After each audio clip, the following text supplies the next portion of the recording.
Yo, what's up mga kaidol, na ko share sa inyo ha. Sugikan pa ko pagsimba, pag uli na ako alas 12 sirado, pag open na sa akong cellphone, nakita na ako sa akong dashboard na na-invite na rin ko sa content monetization. I'm so very happy kaya na-invite ko mga kaidol. So, ako lang i-share sa inyo mga kaidol na I'm starting to vlogging her in social media, the platform of Facebook on November 22, 2024.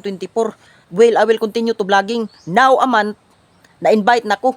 So, karon nga adlaw, na-invite ko sa content monetization, karon kong invite ni Mita sa March 29, 2025. So, ato i-count mga kaidol ha. November ko 22 nagsugod og vlog. So December, January, February, March. So March 29. So na-invite ko sulod sa upat ka bulan for vlogging diri sa social media ni Facebook. So nowadays karon pagid ko na-invite. So sa mga small content creator diha ang asama nako, well, i-continue ra niyo pag-post dili i-consistent ninyo. So sabayan sab ninyo og text og photo para kamo na sa ma-invite. O, pasalamat kaya na-invite ko. Maura to, God bless.